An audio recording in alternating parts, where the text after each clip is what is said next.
So I've got a lot of questions on this the last week or so. How can you trust again?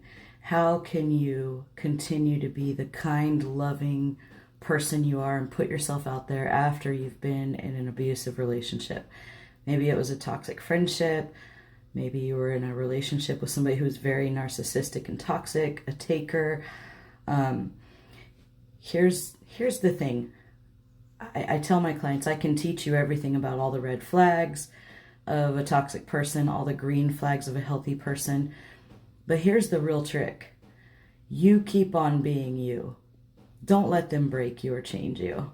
You keep being you.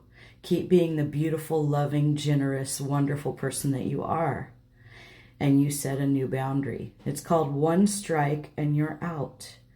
One strike and you're out. You lie to me, we're done. Manipulate, we're done. You do something shady or shitty, I'm done with you. That's it. Because people are going to hurt you again. People will lie to you again. There will be other toxic people out there in the world that you will end up interacting with or getting into a relationship with. And at the very beginning stages, the very first red flag, you cut it off. And you go on with your head held high and proud of who you are. And a lot of people say, well, am I codependent? Do I need to stop being codependent? Codependency is not a disease. It's not a personality disorder. It's not something that's terrible. It means you're a big-hearted, beautiful person. You want to see everybody happy. You like to put other people's needs ahead of your own. You like to make sure everybody is taken care of. And that's just being a beautiful soul. There is nothing wrong with that.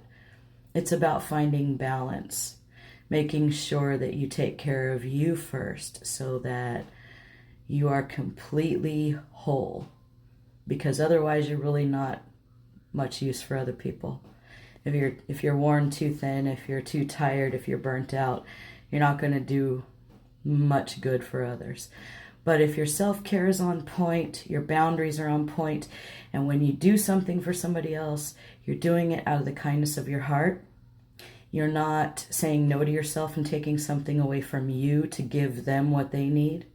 Okay? Those are two key components. And you don't do it in hopes that they'll do a favor for you later.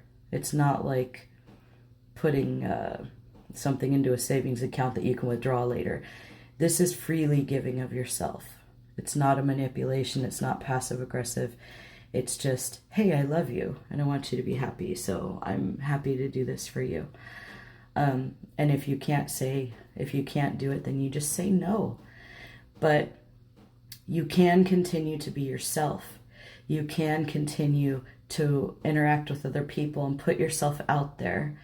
Do not shy away from the world and isolate and damn yourself to hell because you're too kind and too naive and all that kind of stuff. Don't do that to yourself. Continue to put yourself out there. You will see the signs. You will recognize when somebody's lying. You will recognize when they're using a passive-aggressive manipulation tactic. And in that very moment, you tell yourself, I'm done with this one. That's it. And then you put gentle distance between you and that person. They contact you to go somewhere, to do something. You tell them, I can't, I'm busy.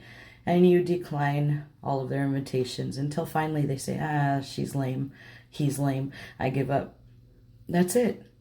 That's it.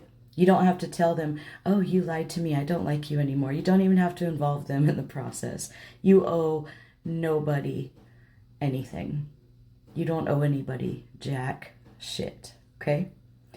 So, yes, you can trust again. Yes, you can continue your life. Don't let some asshole destroy you. You're better than that, and you're so, so worth it. So remember that, okay?